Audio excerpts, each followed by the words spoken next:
लाडकी बहीण योजनेसंदर्भात कॅगच्या अहवालातून इशारा देण्यात आलाय। लाडकी बहीण योजनेमुळे राज्याच्या तिजोरीवर ताण आल्याचं कॅगनं म्हटलेलं आहे। 3,541 कोटी खर्चाचं समर्थन करता येणार नाही। लाडकी बहीण योजनेतून 90 लाखाहून अधिक महिलांना वगळले। सुमारे 50 ते 55 लाख महिलांनी ई-केवायसी केली नाहीये।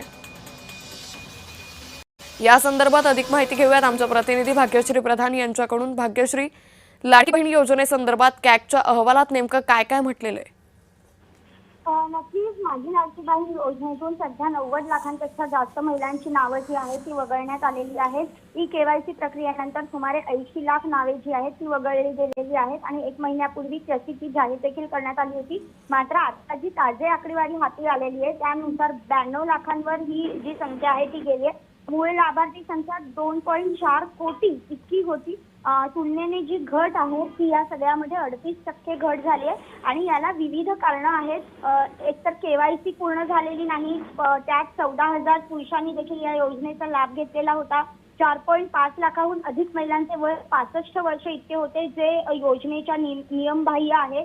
त्याचबरोबर जर बघितलं तर 50 ते 55 लाख महिला मुदतीत ई-केवायसी प्रक्रिया पूर्ण करू शकलेल्या नाहीयेत आणि 12 लाख महिलांचे वार्षिक कौटुंबिक उत्पन्न जे आहे ते योजनेसाठी निश्चित केलेल्या मर्यादेपेक्षा जास्त आहे। या व्यतिरिक्त सुमारे 5 लाख महिला ज्या आहेत त्या आधीच नमो शेतकरी योजनेअंतर्गत लाभ घेत आहेत। अशा विविध कारणांमुळे या महिलांचं जे संख्या आहे ती कमी झालेली पाहायला मिळते।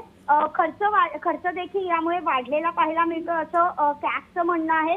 कॅगच्या म्हणण्यानुसार अंतिम लाभार्थी संख्या ही फेरपडताळणी प्रक्रियेनंतर निश्चित केली जाईल। मात्र असं सगळं असलं तरी जवळपास 3 कोटीच्या आसपास जो खर्च आहे तो समर्थन करता येणार नाही अशा पद्धतीचं वक्तव्य देखील कॅगने केलंय आणि त्यांनी हा जो अहवाल आहे तो देखील प्रसिद्ध केलेला पाहायला मिळतो। निश्चित। भाग्यश्री, तुर्तास धन्यवाद आपण दिलेल्या सविस्तर माहितीसाठी।